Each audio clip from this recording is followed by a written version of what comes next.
Okay, so we are doing practice on question. So this is question number 4. So let's do some practice. So consider the following table named gym. So table name is gym with detail about fitness item being sold in the store. Write command for SQL from 1 to 4. So यहाँ पर चार command आपको लिखनी है, चार SQL command लिखनी है, एक एक नंबर की चारों हैं. So this is the table. Table name is gym having these columns I code, I name, price and brand name. So these are the different record of this table. So to display, देखिए जब भी किसी command में display term आती है then which SQL command we have to use. Select select command हमको use करना है. देखिए जब एग्जाम में क्वेश्चन पेपर आएगा तो चूंकि अभी तो हम जैसे सेलेक्ट कमांड पढ़ रहे हैं तो हो सकता है वही चीज़ हमको यूज करनी हो, लेकिन जब एग्जाम में कोई क्वेश्चन आता है तो हमारे दिमाग में सारी कुछ चीज़ें होती है. पाइथन भी होगी, एसक्यूएल भी होगी, सब कुछ मिक्स होगा. तो आपको सबको डिफ्रेंशिएट करके जरूर चलना है कि क्या चीज़ आने पे कौन सी चीज़ यूज़ करनी है. जैसे एसक्यूएल में भी आप देखें तो क्रिएट कमांड है, अल्टर कमांड है, अपडेट कमांड है, इंसर्ट कमांड है, डिलीट कमांड है, सेलेक्ट कमांड है, कॉमिट है, कई सारी कमांड्स हैं. क्वेश्चन को देख के कौन से क्वेश्चन किस कमांड से सोल्व होगा वो एक ही कमांड होगी, तो वो चीज़ आइडेंटिफाई करना बहुत ज़रूरी है. So first thing, identify which command we are going to use. So to display, so obviously we have to use the select command. So display the name of all the items whose name start with A. So what the answer is very simple. We have to write select. Then what we are going to display? We are going to display name only. So select where is the name stored? So name is stored in the column I name. देखिए question में तो name लिखा हुआ है, लेकिन ऐसा नहीं कि select name लिख देना है. हमें क्या देखना है कि जो चीज़ डिस्प्ले करनी है तो टेबल में उसको लेके क्या कॉलम नेम है वही कॉलम नेम हमको यूज करना है. सो सेलेक्ट आई नेम. अब देखिए यहाँ पर कैपिटल में लिखा है लेकिन ऐसा जरूरी नहीं है, आप चाहे तो इसको स्मॉल में भी लिख सकते हैं या कैपिटल में भी लिख सकते हैं. सो सेलेक्ट आई नेम. फिर इसके बाद में सिंटेक्स कहता है फ्रॉम और उसके बाद में टेबल का नाम लिखेंगे. Table name is gym. So gym जो कि दिया हुआ है. हुज नेम स्टार्ट विद ए. तो देखिए जिसका नेम ए से स्टार्ट होता है. सो ऑब्वियसली अब हमें पता होना चाहिए कि यहाँ पर पैटर्न मैचिंग हो रही है. तो पैटर्न मैचिंग के लिए क्या यूज करेंगे हम? लाइक क्लोज यूज करेंगे. सो वेयर क्या नेम को कंपेयर करना है. So where I name like और क्या लिखेंगे? ए से स्टार्ट होना चाहिए. सो डबल कोट्स या सिंगल कोट में A% और फिर सेमी कोलन. तो देखिए यहाँ पर क्वेश्चन पूरा एक नंबर का है और क्यूरी यहाँ पर सिंगल लाइन की है. देखिए जब कंटेंट कम होता है तो वो बहुत स्ट्रिक्ट होता है. मतलब इसमें अगर जरा सी भी आपने गलती की, अगर एक वर्ड की भी अगर आपने गलती की, एक लेटर की भी अगर गलती की, तो सीधा हाफ मार्क्स आपका कटेगा. ठीक है, तो सीधा हाफ मार्क्स कटेगा क्योंकि एग्जामिनर के पास इसके अलावा कोई ऑप्शन नहीं होगा. तो अगर आपने क्या किया, जैसे आपने यहाँ पर आई नेम की जगह पर क्या लगा दिया? एस्ट्रिक लगा दिया. सेलेक्ट एस्ट्रिक फ्रॉम, बाकी पूरी क्वेरी सही है, तो सीधा आपका हाफ नंबर गया. क्योंकि एस्ट्रिक से क्या होगा? सारे कॉलम डिस्प्ले हो जाएंगे. जबकि क्वेश्चन में क्या बोला गया है? नेम डिस्प्ले करने के लिए बोला गया. सो आप जब सिंगल लाइन है और कम कंटेंट हमको लिखना है, so it must be 100% accurate and correct. अगर आपको 100 आउट ऑफ 100 मार्क्स लेके आने हैं, so be sure about this. So this is the answer of this. To display the I code and I name of all the item. देखिए वापस क्या आ रहा है? डिस्प्ले वर्ड आ रहा है. Whose brand name is reliable और score. So again we have to use the select. So select, then what we are going to display? I code and I name. So I code comma I name. और देखिए ये जैसे I और C के बीच में space आ गई है, ये नहीं आनी चाहिए. ठीक है, पूरा एक ही है. आई कोड ऐसा ही. कहीं ये स्पेस की प्रॉब्लम तो कहीं बच्चे करते हैं. कभी भी चाहे पाइथन का वेरिएबल हो, चाहे वो एसक्यूएल की टेबल का कॉलम नेम हो, इनमें कभी भी कोई स्पेस नहीं होती. ठीक है, तो आई कोड पूरा यहाँ पर एक साथ आएगा. ये मैंने थोड़ा सा यहाँ पर ऐसा लिख दिया है, but it should be in a continuous. So it should be like this I code. Okay, then I name, then from, then table name is gym. And what is the condition? Suppose there is not any condition, then simply and this command में semicolon यहाँ रख देंगे. But there is a condition whose brand name is reliable or co-score. So brand name reliable or co-score है. So where brand name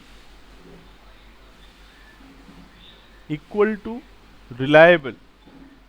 और देखो इसमें कई बच्चे ये गलती करते हैं, where brand name equals to reliable और यहीं पर लगा देंगे और यहीं पर लिख देंगे co-score. क्या गलती है बच्चों इसमें? Where brand name equals to reliable और को स्कोर, खत्म हो गया। सही है क्या ये? नहीं, कोमा भी नहीं आएगा। देखिए एक तरीके से ये, देखिए ये शॉर्टकट हमारा दिमाग तो इसको कर देता है, लेकिन चूंकि हम जब कमांड लिखते हैं तो आप ऐसा नहीं करेंगे। ये एक तरीके से दो कंडीशन हो गई, brand name equal to reliable and brand name equals to co score, दो कंडीशन है, और उन दो कंडीशन के बीच में और लगाना है। और कभी भी चॉइसेस के बीच में नहीं आता है, और क्या आता है? दो कंडीशन के बीच में और आता है। सो ये एरर देगा। तो यहाँ पर आप इसको ऐसे लिखेंगे, वेयर, हमेशा ध्यान रखो आप जल्दीबाजी में ऐसा कर देते हैं और कई बार मैंने देखा है कि इसमें मार्क्स कट जाते हैं। Where brand name equals to reliable, अब देखिए एक कंडीशन हो गई, और ब्रांड नेम इक्वल्स टू, फिर वापस आपको पूरा पूरा लिखना है, where brand name equal to co score, like this, फिर सेमीकोलन लगाएंगे इसके बाद से। ठीक है, यहां से ये बात समझ में आई? अगर इसी तरीके से यहां पर लिखा है whose brand name is reliable और को स्कोर और दिस, ऐसे चार चीजें लिखी हुई, तो आपको चार बार पूरा पूरा लिखना पड़ेगा ऑब्वियसली। या फिर अगर आप इसको छोटा करना चाहते हैं और इस तरीके से देना चाहते हैं तो आप, एक और तरीका इसका है, किससे कर सकते हैं अगर ज़्यादा चॉइसेस हमारे पास है तो? या फिर हम क्या कर सकते हैं इसमें बच्चों, आप इन को यूज़ कर सकते हैं, वेयर ब्रांड नेम इन, और फिर आप ब्रैकेट में सारी चॉइसेस को दे सकते हैं। अगर आप ऐसा चाहते हैं तो आप इन को यूज़ कर सकते हैं, क्योंकि इन भी क्या करता है, जो आपकी मल्टीपल चॉइसेस हैं, को स्कोर और फिर कोमा देते हुए आप अलग अलग चॉइसेस को यहाँ पर मेंशन कर सकते हैं, फिर सेमीकोलन लगा। समझ में आई? तो देखिए क्यूरी बिल्कुल आसान है, लेकिन कितने वेरिएशन इसके बनते हैं, और बहुत छोटी छोटी चीज़ें मैं बहुत इंपॉर्टेंट आपको बता रहा हूँ, ताकि हमारा एक भी मार्क्स, आधा भी मार्क्स नहीं कटे और पूरी तरीके से एक्यूरेट आंसर हमको मिले। Any doubt in this? To change the brand name to fit trend India of the item whose I code is G101, what we have to do? We have to do change. क्या करना है? Brand name जो कि fit India है, कोई जिस item का brand name fit India है उसका जो आई कोड है, नहीं ये question, to change the brand name to this of the item code, मतलब जिस रिकॉर्ड का आई कोड G101 है, जिसका आई कोड, उसका जो ब्रांड नेम है उसकी जगह पर अब क्या आ जाना चाहिए? फिट इंडिया ट्रेंड आ जाना चाहिए, फिट ट्रेंड इंडिया आ जाना चाहिए। This is the question. Means what we have to do? We have to edit the existing record of the table. Means which command we have to use? Which command we have to use? Update. So whenever we have to update the records, then we have to use the update command. And whenever we have to update the structure of the table, means suppose we want to add a new column, suppose we want to add constraint, suppose we want to remove the column, something like this, means we are going to change in the structure of table, then we have to use the alter table command. So there are two commands, alter table and update table.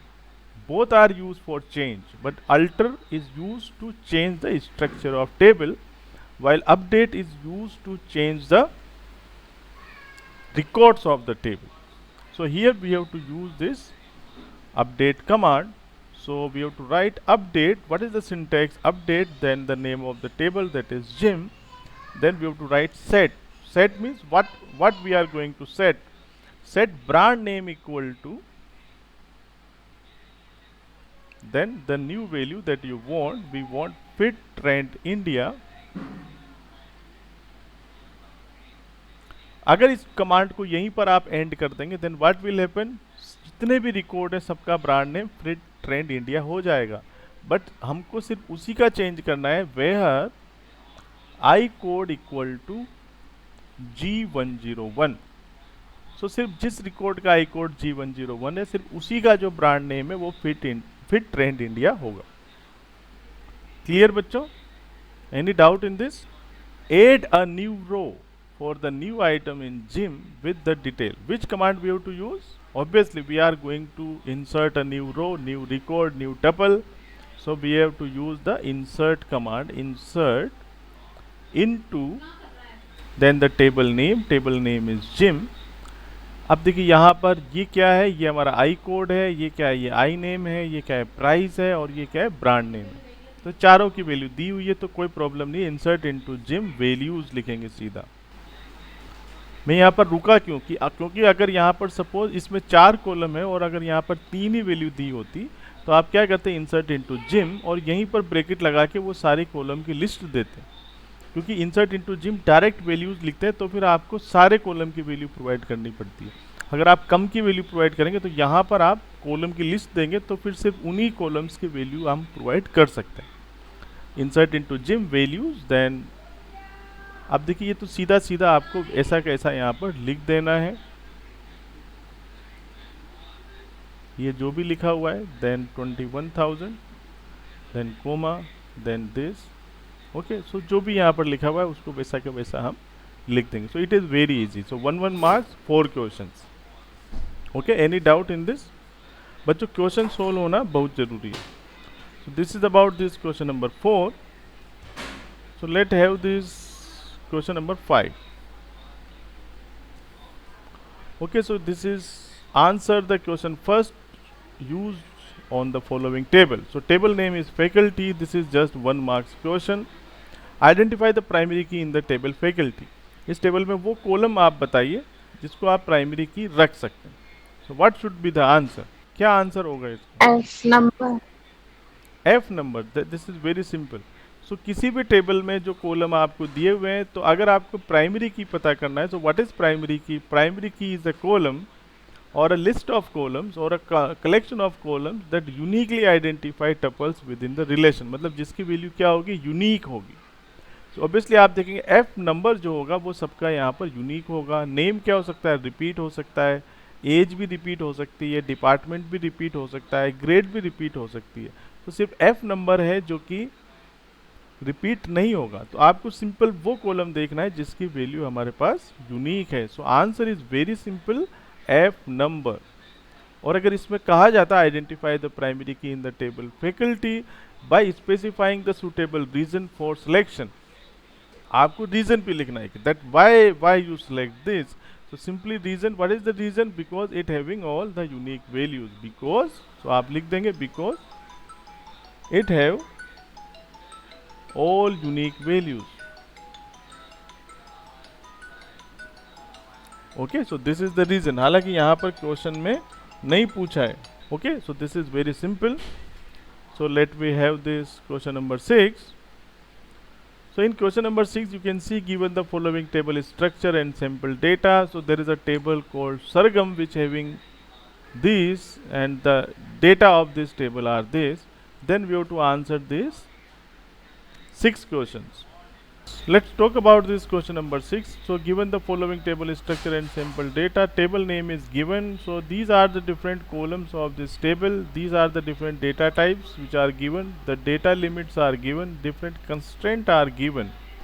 And the question number 1 is write SQL syntax to create the table. So this is of 2 marks. So 2 number का ये question है। इसमें क्या करना है, इस table को हमको क्रिएट करना है। तो देखिए वापस बिल्कुल एक्यूरेट हमको रहना चाहिए। क्या लिखेंगे, create table, then the table name, वो आप देख लेंगे क्या टेबल का नाम है, Sargam. Okay, then open bracket यहाँ भी दे सकते हैं या यहाँ भी दे सकते हैं। मैं इसको यहाँ पर देता हूँ, क्रिएट टेबल सरगम। फिर जो कॉलम के नेम दिए हुए जैसे एल्बम आईडी, ये यहाँ से उठाया मैंने। डेटा टाइप क्या कह रहा है, न्यूमेरिक कह रहा है, तो आप न्यूमेरिक ले सकते हैं, कोई प्रॉब्लम नहीं है, या फिर आप इंटीजर भी ले सकते हैं, लेकिन इसमें फिर डेटा लिमिट भी आपको 4 लिखना है। So you can take like this int then 4। और फिर इसमें कंस्टेंट क्या है हमारे पास, प्राइमरी की कंस्टेंट है। सो प्राइमरी की कंस्टेंट दे, कोमा लगाए। Then there is a column called album, then text. So you can take care और where case, care and the length which is given is 20 and the constraint is not null. You can take this, ये थोड़ा सा यहाँ पर ऐसा हो गया। Then the next column is cost, then it is also numeric, so int, then the length is 3 and we have to take a default value. So constraint is default, so write default and the default value is 0, so put 0 here. अगर ये string value होती तो double quotes में देते, लेकिन string value नहीं है। then the next column is quantity, so quantity, then it is again numeric, so int, then 3 greater than 0, so that simply means we have to use the check constraint. So we have to write check, then in bracket we have to specify the condition, क्योंकि हमने practical में देखा था bracket नहीं दे रहे थे तो इसमें एरर हो रही थी. Check greater than 0, so check quantity greater than 0, then put the comma, then the next column is singer, this is the text, so use the char or varchar, the length is 10 and there is no constraint given, so end this table and put semicolon here. So like this we can create this table. जरा सी आपकी गलती, अगर आपने एक एक coma भी यहाँ पर मिस कर दिया तो सीधा आपका आधा नंबर जाएगा. एक गलती का आधा नंबर, दो गलती का एक नंबर, तीन गलती का 1.5 नंबर कट जाएगा, चार गलती की तो 0 नंबर. इसलिए इसको एक्यूरेट रखना बहुत जरूरी है. Okay, so this is about this create table. So this is question number 1 which is of 2 marks. The next is add a column rating in the about table containing numeric data and should accept null values. So by default वैसे कोई constraint नहीं लगाते तो null values वो accept करता है. So एक column add करना है, क्या नाम का, रेटिंग नाम का कॉलम ऐड करना है जिसके अंदर न्यूमेरिक वैल्यूज रखना है, मतलब उसका डेटा टाइप हमको इंट रखना है. तो सिंपली कोई नया कॉलम ऐड करना है, then we have to use the alter table command. Alter table, then the table name is Sargam. Then in alter table there is a clause that is add, then the name of the column, what is the name of the column is rating, and the data type that we want int, then put semicolon. So should accept null value, so accept तो सारे करते हैं. अगर यहाँ पर होता कि should not accept null values, then तो हमको यहाँ पर नोट नल लिखना पड़ता, लेकिन अभी इसको हम नहीं लिखेंगे क्योंकि वो नल वैल्यू एक्सेप्ट करना चाहिए तो करते ही है नल वैल्यू एक्सेप्ट. जब आप बाय डिफॉल्ट कोई भी कॉलम ऐड करते हैं then it is adding a null value. So this is about this. Then the next is insert one row in the table. So this is also 1 mark. So it is very simple. Simply write insert into, then the table name is Sargam, then simply values, then provide the values. So जैसे यहाँ पर इतने सारे record दिए हुए हैं तो पहली बस आपको यहाँ पर ये ध्यान रखना है कि जो इंटीजर वैल्यूज हैं उनमें single code double quote use नहीं करना है. स्ट्रिंग में आपको सिंगल कोड या डबल कोड यूज़ करेंगे. सो सपोज 1010 तक यहाँ पर रिकॉर्ड है, मैं इसमें 11 रिकॉर्ड डाल देता हूँ. एल्बम का नाम जो भी आप यहाँ पर रखना चाहें, कुछ भी है, वाइट रख देता हूँ मैं यहाँ पर. कॉस्ट वापस इंटीजर है, suppose 250, quantity suppose 10, and then singer is whatever Jagjit, then puts, that's it. So there are 5 columns, so provide the 5 values and remember to provide the correct data type values as per the table created. Increase the cost of all the albums sung by Rafi by 50. Rafi ने जितने भी गाने गाए उनकी cost को आप 50 से बढ़ाइए. 50 नहीं करनी, 50 से बढ़ानी है. जो कॉस्ट है, रफ़ी ने जो गाने गाए उनकी जो कॉस्ट है उसको 50 बढ़ाइए. तो रिकॉर्ड में चेंज करना है. Then obviously we need update command. So update Sargam, set, what we have to do, we have to increase the cost. So set cost equals to cost plus 50. Okay, so this is the way by which we can increase the cost, because we have to increase the cost. Suppose we have to set the cost to 1000, then in that case we have to write set cost equals to 1000, but here we have to increase the cost, so we have to write set cost equals to cost plus 50. Suppose we have to decrease the cost by 50, then we have to write set cost equals to cost minus 50. Where singer equal to Rafi, सिर्फ उन्हीं की बढ़ानी है जिसका singer Rafi हो. अगर इसको यहीं पर छोड़ देंगे तो वो सबकी कॉस्ट 50 से बढ़ा देगा. Okay, so this is about this D question. There is one more question. 4-5 question इसमें और है, लेकिन आज ये टाइम हो गया है बच्चों. सो आज इसको मैं यहीं पर स्टॉप करता हूँ. नेक्स्ट क्लास में इसके आगे की क्वेश्चन की आपको प्रैक्टिस करवाऊंगा.